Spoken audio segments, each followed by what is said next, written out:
We are always trying to be real and tell things as they are.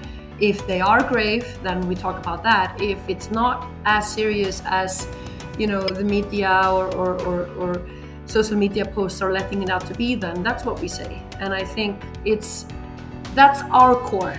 We try to be truthful, accurate, non-sensationalist, and hopefully entertaining.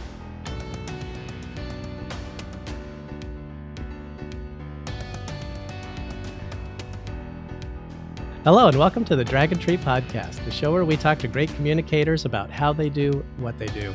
My name is Chris Hobson, and today we're speaking with Ragnhildur Ágústsdóttir, who also is known as Ragga, or among her many fans, Lady Lava. She is co-founder of the Lava Show along with her husband, Júlíus. And the Lava Show is billed as Iceland's only live lava show. Ragga, it's a pleasure speaking with you today. It's a pleasure to be with you. Yeah. Yes. And thank you for braving it. I know you've got a strong winter storm coming your way. So really appreciate you talking to us today. And hopefully we won't get any interruptions. It's probably normal for you. There might be some interruptions. It's definitely gusty out there, but it's all good. I'm inside. Excellent. Well, as you can tell, Ragga is joining us from Iceland today. And actually, I mentioned your husband, Júlíus off the top, Júlíus Ingi Jónsson, who I spoke to in an earlier podcast episode. So for a kind of a fuller kind of background about what the Lava Show is, I just encourage our viewers to go check out that episode. We'll leave a link to that in the show notes. So, but Ragga, I'm really interested to hear from you. What inspired you and Júlíus to get into this line of work in the first place, putting on a live lava show, literally working with molten lava live in front of an audience? Yeah, well, the short version of the story is that, as Icelanders, we've always been fascinated with volcanoes. They're a very natural part of our culture. Everyone, I think, that lives in Iceland just sort of grows up with knowing about them, sort of knowing that there's this threat is sort of always there. And for many, it's a topic of fascination. And we were lucky enough to witness a volcanic eruption back in 2010, where we actually saw the highest ever recorded lava fall. And when I say lava fall, I mean, imagine a waterfall and then you swap the water with lava. So right. We basically saw a waterfall that was like 600 feet tall. And this was the most epic experience of our lives. And really soon after, we were like, everyone in the world should be able to get the chance to witness something like this at least once in their lifetime. And that was sort of the inspiration for the idea behind the show. So we ended up basically trying to create an immersive experience where we recreate what we experienced, where basically you can, as an audience or as a guest, from the safety of your seat, see real molten lava flow into the showroom right in front of you, and then you can feel the heat, and you can, smell it, you can see it, of course, and you can hear it cracking. And then, it's a live show in terms that, we have what we call lava masters, usually experts in the field, who then actually play with the lava, demonstrate how it behaves in nature, and explain what is going on. So we try to be very educational. And I think most people find it quite awe-inspiring. Yeah, and education is such a big part of what you all do. And we'll be talking about that a little bit in a little bit. But yeah, so and full disclosure, this is how I met Júlíus in person when we went to your live lava show in Reykjavik. You have two locations, one in Vik and one in Reykjavik, I believe, correct? Okay. Yes. So we were at the one in Reykjavik, and it's everything Ragga's saying and more. It's really unique. So for anyone who's in the Reykjavik area, definitely go check out their show, or Vik towards the south. So what, I guess, speaking, kind of staying on that education theme, and I know you talk to people both in the audience whenever, maybe after the show and also online. What are people's, that you find their biggest misconceptions of volcanoes are? Well, opposite to maybe what is going on with Icelanders, most people are not used to living with volcanoes, you know. Yeah, So true. their knowledge is ranging on being like somewhat superficial to almost none. And then they decide to visit Iceland, which is a very volcanically active place. And I think people in general just are very curious and they want to know more. They want to understand this place that they've decided to visit. And I think a lot of people believe that all volcanic eruptions are catastrophic, super dangerous, explosive, stuff like that. So I think that's one of the bigger misconceptions. They definitely can be. I'm not gonna take anything away from that, but they can also be more like viewer friendly. I wouldn't say that you can necessarily go see them, but very often in Iceland we basically have the earth sort of unzipping and lava just starting to pour out. And also another misconception and opposite to what many people think, most people will actually be able to outrun lava. Usually the danger does not necessarily come from the lava itself. You can have very fluid, very fast flowing lava, but it's rare. And it's usually in like certain pathways where the lava has easy access. But as soon as it's traveling longer distances or anything, it sort of starts crawling, and you would basically be able to outwalk it or outrun it at least. So And you demonstrate that really well in the show, where the lava literally comes down a chute. It's very self-contained, like you're talking about. I mean, when we were in the audience, we had to put glasses on, but I think that's just probably a security precaution. It's very safe. But I was struck by, yes, how it flowed down and it was very fluid. But actually, and Julius was the presenter that day, which was great. But I was struck by how fast it cooled. And then, like you said, it started cracking, like because it had reached room temperature so quickly. Yes. So I think that you're bringing to life kind of everything I was thinking at the time, which is I could probably outrun this if I had to. Yeah. But exactly. And that's the thing also, like, because lava behaves very different from, as an example, steel or aluminum or any kind of these other typical, things that you have that get these hot molten temperatures, that people work with. Because like opposite to steel, as an example, that conducts heat really well, lava does the opposite. Lava is always trying to keep its own heat inside and protecting its own heat. And so a big part of that is, why it cools down on the surface so fast, but stays very, very hot inside for, it can be years, decades, hundreds of years. So, that's the whole thing, that it's so different with lava compared to most other metals that we know. And I think also in the show, this is the reason why we can do it. If it just kept flowing, there isn't much it wouldn't be very safe, right? Right. Yeah, definitely. So instead, being able to showcase in real time how it's like cooling down and how it behaves differently in each stage of the cooling process, I think is very interesting.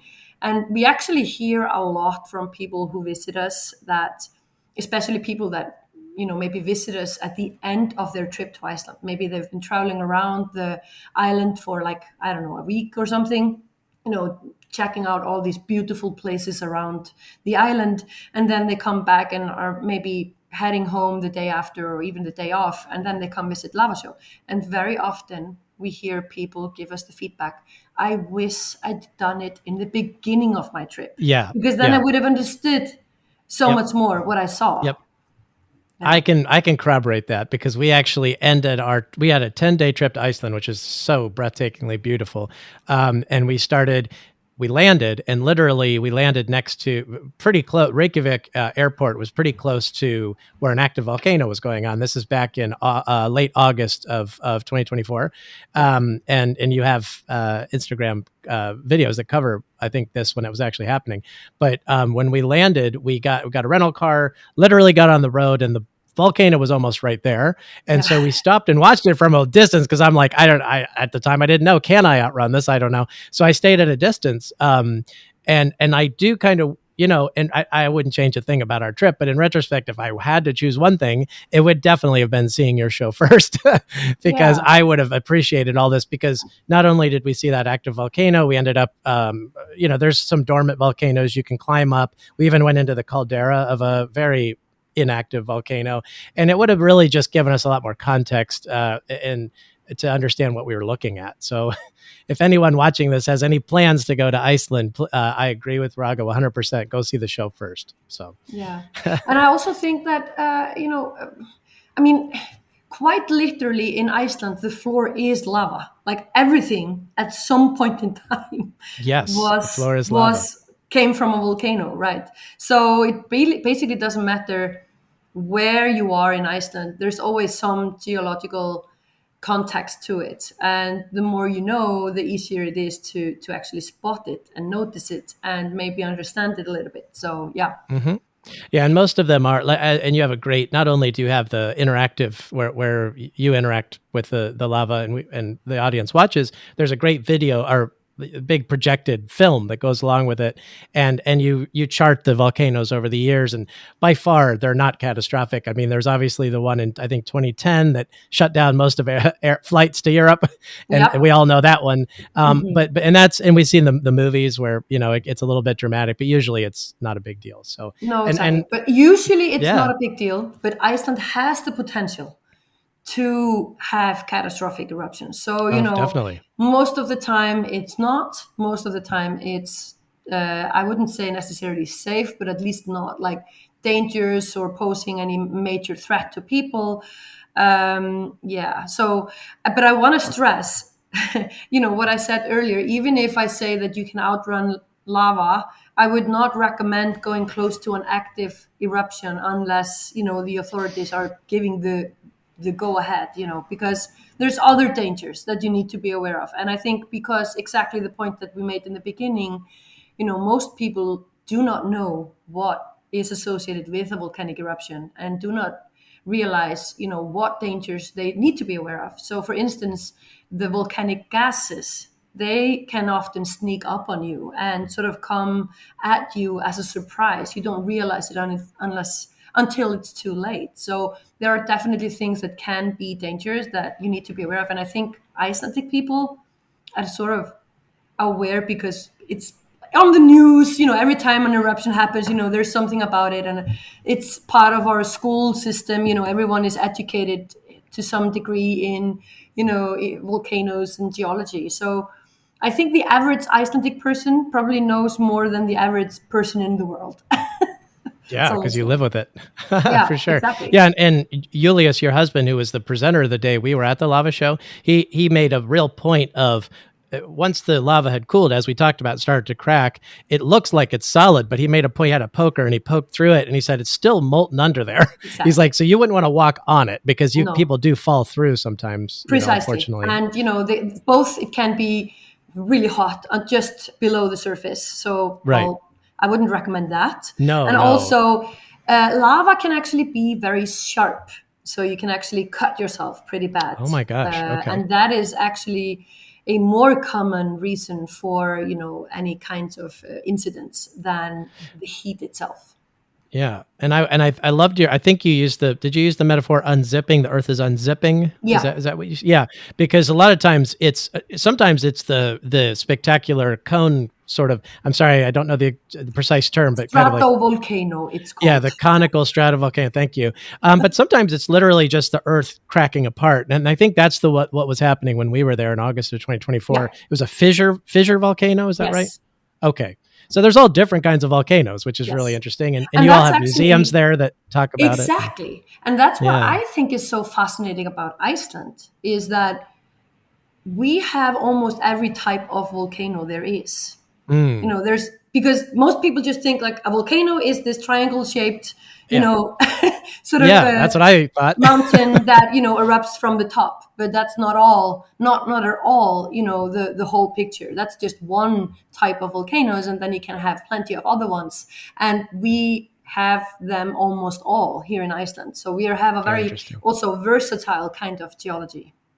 And you have geysers, which we saw too. And so you have other sort of geology happening aside from volcanoes. So Yeah. somebody could spend their whole life there and probably never see everything. So Yeah. I act like it sounds like I'm on the tourist board of Iceland, but I really do recommend people go there. We had such an amazing time, so we can't wait to go back. But It's a and good place to actually, I be. should say before we go much further, my wife Ragga watched a lot of your Instagram videos before we went because she was like, should we cancel the flight? And you were very instrumental in calming us all down and saying it was the one where that was kind of, and I think it's actually there's a resurgence of this particular one near the Blue Lagoon and Grendavik and is that right? Do I have the Yes. names Yeah. right? Okay. Exactly right. So Yeah. it's just that also I guess the circular nature, it's like some of them erupt, then they go away, then they erupt again.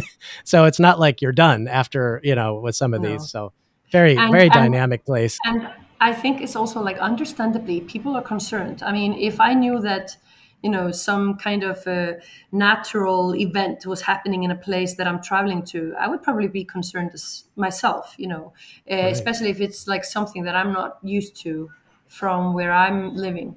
But I basically have and that's why, and like for instance, these eruptions that are happening now regularly, almost every, I would say 2 months or so, they're really close to both the capital area and they're also really close to the international airport of Keflavik. So understandably, some people may be concerned, but that's exactly the point that we've been trying to make. Like when it's these kinds of eruptions, there is no danger to air traffic.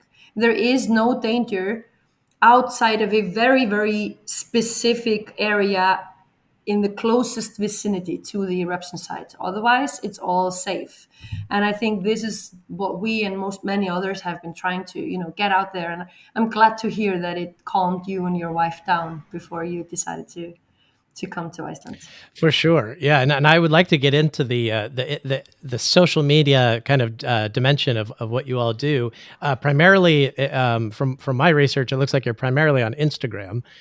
You may be other places, and I haven't seen it, but Instagram, and that seems like it fits like a glove with what you are doing. But I'd like to understand more about the educational piece of how you see yourself on Instagram and kind of how it Yeah. aligns with the messaging of the overall lava show and sort of the give and take there. Sure. I mean, the whole concept of lava show was not only to make it possible for people to experience lava, it was always also to educate. It was always also to try and get people to understand both the place, but also the people and the culture of the place that they decided to visit. And so when we started, I mean, it sort of happened accidentally. I remember, through our followership that actually wasn't that great, I would say a year and a half ago, we were getting some questions about, the eruptions that were continuously taking place. And I mean, I'm not a geologist. I want to make that really clear. I think I'm like a massive lava and volcano enthusiast or a nerd, if you will, but Right. an expert, not really. However, what I think I am, and my husband as well, is that I think that we are really good at taking something that may be a little bit complex and sort of putting it out there in a simple, understandable way. And I think that is the core to both what we do on our social media, but also to our show. We're basically taking a volcanic eruption, and we are making it visually very clear and understandable for those who come and see the show. And the same goes for what we're trying to do on social media. We are trying to basically educate the world about what is going on in Iceland with the volcanoes and explain in a not too in-depth, technological kind of a way, but more like easy to understand, hopefully engaging way, Yeah, it where is very we engaging. try to make people feel like we are just telling them something, like if we were sitting with a friend, and just explaining something that we are, or that we maybe know better than the friend. Hmm. Yeah, and we'll get into the sort of back and forth nature of it. That it's more of a conversation than just you just putting information out there. I think you do a particularly good job of sort of cultivating conversations through Instagram. But before we get to that, I was wondering if you could talk about how you how or if you have much, I guess, planning that goes into, because it seems like there are a lot of videos that are planned, but some of them you just can't plan because you don't know when a certain eruption is going to happen, and you do a great job of putting out things. Putting out information somewhat on the fly is from my perception, and it's very good. It's very well researched. You're giving great, fact based advice. But so, how do you actually go about, I guess, the planning of the social media posts? If I'm being very honest, it's not very well planned. I would say, like, even if it's like, I would say I've always been very good at sort of capturing. It's just like with writing. I've always, like in the past, if I'm putting something out in writing, I've always just sort of in my mind, it's difficult to explain, but I've always just sort of in my mind been able to see or visualize how it's going to start, lead to the end, and then end. And I think the same goes for the videos. I have a sort of a vague idea. Like I've gathered the information, of course. I've, figured out the key elements that I want to portray and the data. And then I just sort of go and start recording. The main work happens with the editing, because even if I try to keep them as edit free as I can, there's still like English is not my native language. So, sometimes there are these sort of pauses, or I keep saying, which annoys me immensely. I think most native English speakers say the same thing, so don't worry. You're in good company. But still, there are these things that I try as much as I can. Sometimes they're like pauses. If I'm like recording something, I'm thinking a little bit, so I'm editing these things out. But I'm also putting a lot of effort into, putting subtitles into the videos. Right. And I mean, I'm talking about Icelandic volcanoes. There's a lot of very long, difficult words in Icelandic. So, I keep having to edit them because they do not happen to just come in correctly through the auto. Right. And there's even letters that are different. Yeah. Yeah. And then also, I also very often, if I have time, if I feel like I have time to do it, then I try to put in also images to help the people who are watching to actually understand what I'm talking about. Yeah. And when something is happening on the go and I sort of need to, now I need to just put this video out there to just inform people this is happening right now, then I maybe don't have time for that. So then it's basically just me, looking into the camera, and I don't have any fancy equipment or anything. I'm just holding my camera like I'm taking a selfie. Right. It's actually quite amateurish if you think about it. But honestly, I think sometimes when it comes to content online, that people put a little bit too much effort into the equipment part and too little effort into just what are you trying to get across? Like, what's the authenticity of what you're trying to say? And, is the content captivating enough? And I mean, we don't even pretend that we are catering to everyone. We are catering to people who either are, happen to be interested in Iceland or are going to Iceland, or people who are like interested in geology or in Icelandic geology. So it's a very sort of narrow niche, I would say, that we are speaking to. But it seems like those who are interested in the topic are very, very happy with the content and engage with it quite a lot. And we try our best. Like I try personally to respond to most of the comments that we get. And I feel like, for people who continuously keep coming back, follow us and watch the videos and are really keen to learn more and, give of themselves by commenting, I feel like we owe them, or they deserve to get a comment back. For sure. And that sort of plays into that conversational tone that we talked about earlier.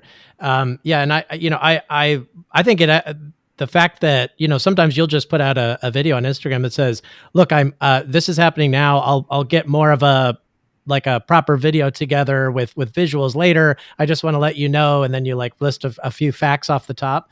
And I think that plays into the whole urgency of a situation and the verisimilitude of everything, how it's all playing out in real time. So I was struck by that. And this podcast, we talk to great communicators, and I think what a lot of great communicators have in common is they always have their audience at the top of mind. They always know what the end result, like you talked about, the beginning, middle, and end. Yeah. A lot of great communicators like yourself just kind of have that end point in mind. And I think that maybe is a great takeaway for people who might be watching, is always keep your very specific audience in mind as you're creating your material. Yes. I don't know if you'd agree with that or not.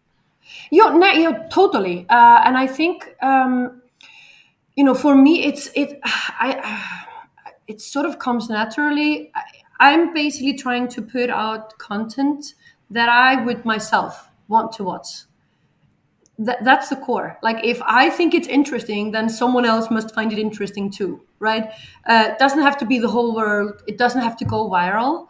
But, people who are interested in this very topic and, want to stay on top of what's going on with the volcanoes in Iceland, or if they're traveling to Iceland, they want to know, like, is it safe or is it not safe? All those kinds of things, and get the information in a sort of snack-sized, easy to understand kind of a way, because like there are experts out there that are putting way more specific content out, and I really value that.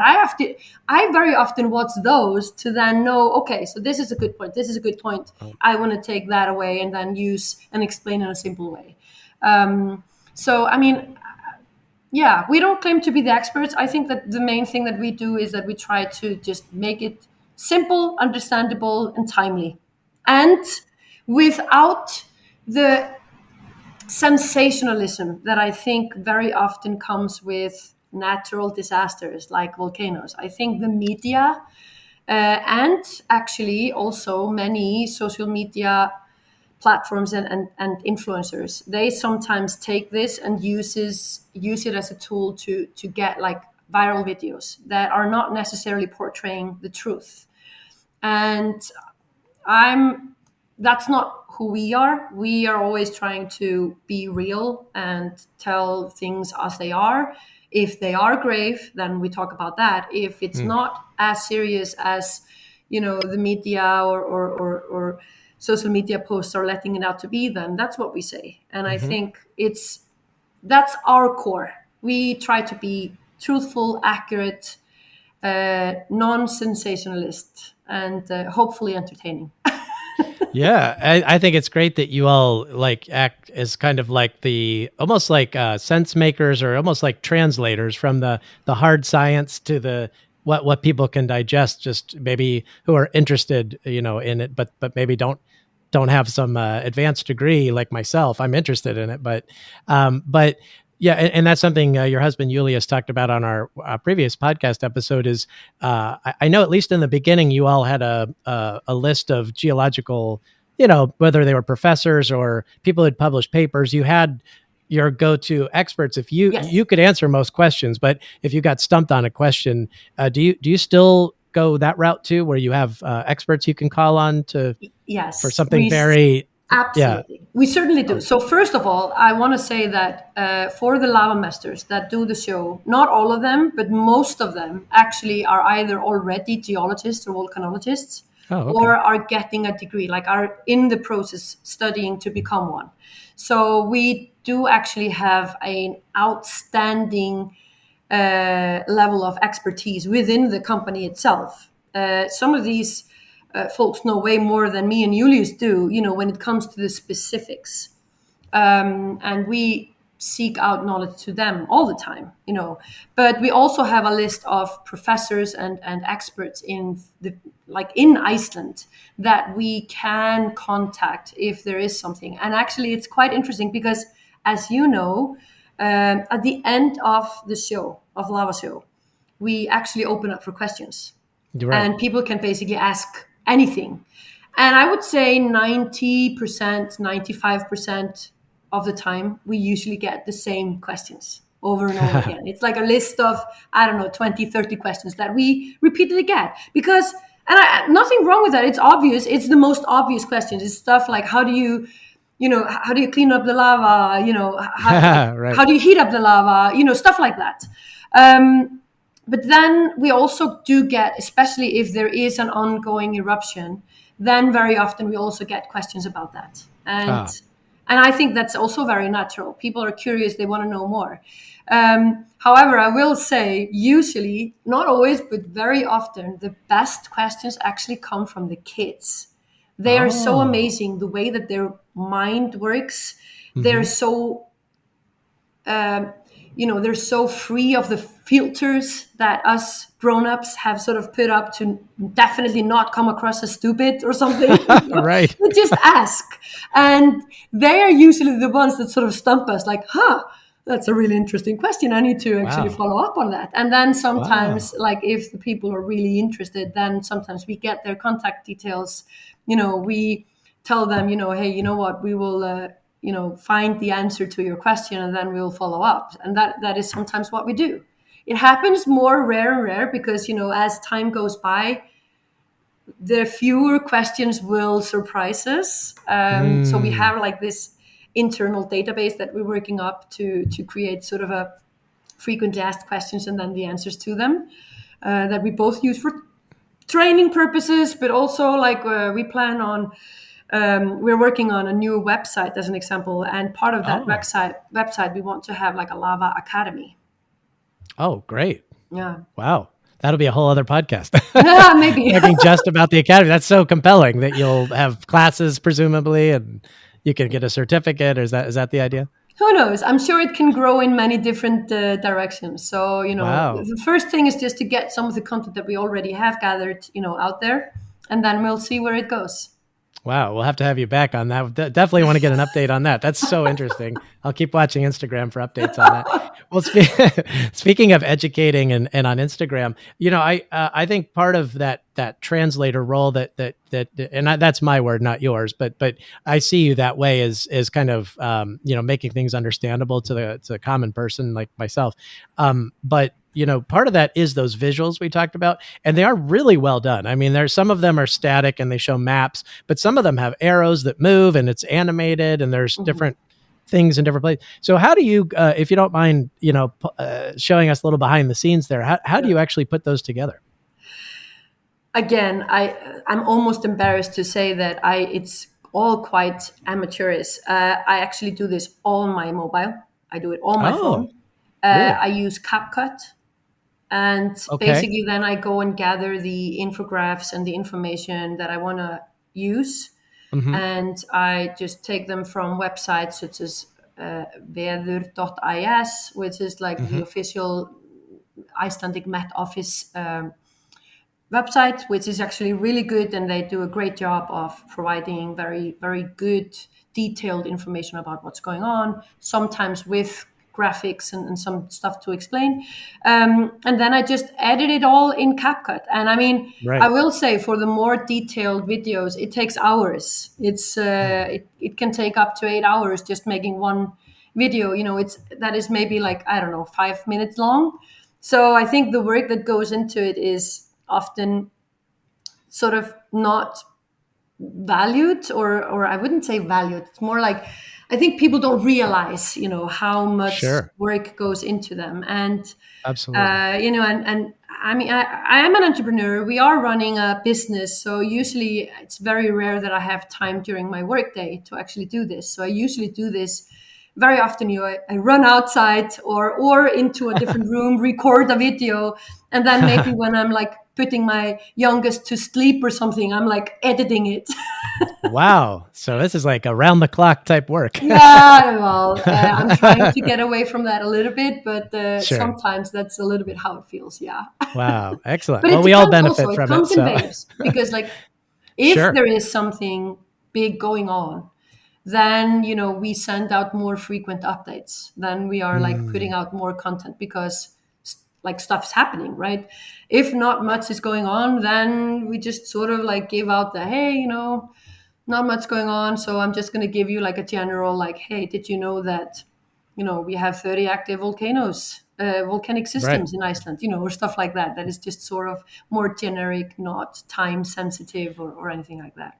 Yeah, and that makes sense because, and I guess this, a light bulb went off in my head when I read something the other day, and I should have just known it intuitively, but somebody made the point. There's always new people coming to the internet. There's always people, getting to a certain age where maybe they were able to buy a mobile phone and now they're on the internet, and they won't have seen something like maybe a video you made 2 years ago or a year ago. So it makes sense to refresh. This is just a general advice to refresh Yes. your content, even if it's something that's kind of basic knowledge for a lot of Yes. people, it won't be for other people. So No, I exactly. love I love how you kind of it's really interesting how you intersperse kind of kind of bedrock knowledge of, no pun intended, about what volcanoes are with kind of things that are actively happening. I think you have a good Yeah. mix there. So Yeah, but anyway, I mean, you know how that is. If you're trying to keep your audience engaged, you need to send out some content every now and then, and right. you want to do that to keep, so that you don't drop your followership, or to keep people wanting to know more. And I think when it comes to geology in Iceland, there's no lack of information. We could probably put out something if we had the time and manpower to do it. We could probably put out many videos a day for a decade, and we would still not run out of topics to talk about. Absolutely. So I think that's not a problem. And then, this is only Iceland. Then we have the whole world to look at. I mean, there's on any given moment, there's 50 volcanic eruptions taking place in the world. And I think that's also a fact that most people are not aware of. Hmm. We have eruptions taking place right now in many places of the world. And that's something that I thought you all did a really good job of during the live show, is that you didn't just only focus on Icelandic volcanoes. You talked about, so I'm from the States, so it was interesting to hear you talk about Hawaiian volcanoes and Yeah. different places, maybe in Southeast Asia and places. And so that I thought it was really interesting to put the Icelandic volcanoes into like a global context, and you all did a really good job of that. So Thank again, you. another pitch for everyone to go see the lava show. But yeah, and I guess, as we wind our time down here, I just you've talked about it a little bit here and there, but if you could talk about the importance of your interaction with your audience. Mhm. There is so you do that. You do a lot of commenting, which is great, and you obviously have the live interaction at the live show. But something else I noticed about your videos is sometimes you'll make a video addressing questions, and I'm wondering how you go about doing that. So it seemed like maybe I'm assuming you had gotten a lot of the same sort of comment, and so it sort of reached a point where, hey, let me make a video to address this because a lot of people seem to be having the same question. Yes. How does that work? How do you plan for those? Yeah, you're basically exactly right. Usually, like, we get questions all the time. Sometimes it's just comments to posts, sometimes it's in direct messages, and it's on all these different platforms. So we are, like, I would say Instagram is probably our main uh, informative social media platform where we put out the most frequent content. But we are also on TikTok. We're also on LinkedIn. We're on many different platforms. And so there's a lot of places where people can actually interact with the content that we put out and ask questions. And very often when it gets to a certain point that we are getting like maybe the same question over and over and over again, or the same few questions over and over again, then it sort of speaks to us, this is something that people are curious about. This is something that clearly a lot of people are wondering. Maybe it would make sense to either make a specific video about that to just answer the question, or even like the example that you said, to make like a sort of a Q&A online, Mm. where basically we simply post like on Instagram story, like ask us anything or something like that. Like, now this is happening. What do you want to know about it? And then, we just post like a question field, and then people Oh, literally just can put in a question. And then it's really easy for us to just either with a static picture where we put in some information or like infograph or photo or whatever, and some text. That is one way to answer them, but we can Right. also answer Yeah. them with a video. And what I'm actually learning now, like I'm also learning all the time, like these social media platforms are also always changing, and there are things that I see someone else doing, I'm like, hey, this is really clever, I want to try that out. So I think as long as you're open to learning yourself and not pretending that you are like the expert of everything, I think that you can always come up with new, interesting ideas. But this is something that I think, at making these question fields where people can literally just put in whatever they want to ask. The problem with it is that we usually sort of get like it's so many questions that it's difficult to answer all of them, right? Sure. It would take up a lot of time, but we do Sure. try our best. Excellent. And I actually now, for instance, like I've, as an entrepreneur, you know how it is when your business is smaller, then you're sort of doing everything. You're like answering the phone, you're putting down Right. bookings, you're also like making like a marketing strategy, and you're making sure that you can pay the salary Sure. next month, and all the kind of stuff that you need to do as a business owner. But as we've been growing, now, for instance, I have someone who is working with me in sales and marketing that is like completely changing the way that I have the capability to then do more of this kind of stuff that I both think that I enjoy it immensely. I like making those videos. I like seeing that people feel like they're learning something from the content that I make. It gives me something. Mm-hmm. And I also think that it has helped our business. So I think it's a win-win. That's the last point I was going to ask you about, was how it has translated to business. Because what I like about your videos, and I'll have to check them out on TikTok. I've mainly been looking at them on Mostly the Instagram. same. It's mostly the same. But you don't usually make like a shameless plug at the end. You don't say, and to learn more, come to the Lava Show. I think that's probably why people have gravitated towards your channels, is because obviously you have a link to more information. But do you feel like that has also played into your success? Is that you're not out there kind of pimping the show? Right. For lack of a better word, right. You're not out there kind of pushing it in people's faces. No, I mean, I do have you gotten sometimes feedback mention about it. that? I'm not gonna like shy away from that completely, but I try to make it as minimal as possible. I feel like that's not the purpose of the videos. The purpose of the videos is to try and help people understand what's going on. It's basically to educate. And it's actually an idea that I got from seeing like an article about this guy. I don't even know his name, but this was this like random guy that owned a bookstore. And I'm very sorry that I can't remember the name of it, but it was basically an article about this guy that has like created this massive following on social media because of his posts about books. Oh, And he never okay. mentions his store or anything, but his store has become incredibly successful as a result, because people are like, hey, this is someone that truly wants to help us like learn about, like, read this book. It came out like 15 years ago, but it's awesome, so it's not like on the bestseller list. And this is actually where the idea sort of came from. So I take inspiration, I would say, from a lot of different places.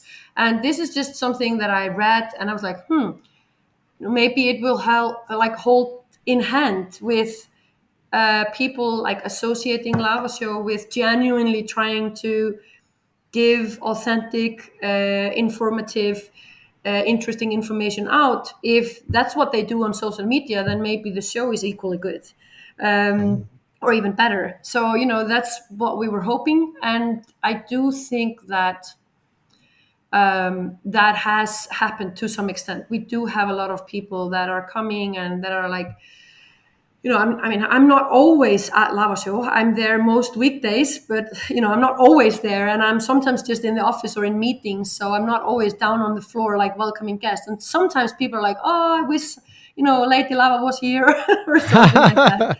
Right. But not that is the point. It's more, I think, that people are starting to associate what we do on social media with what we do as a core concept of a show, of an experience, basically.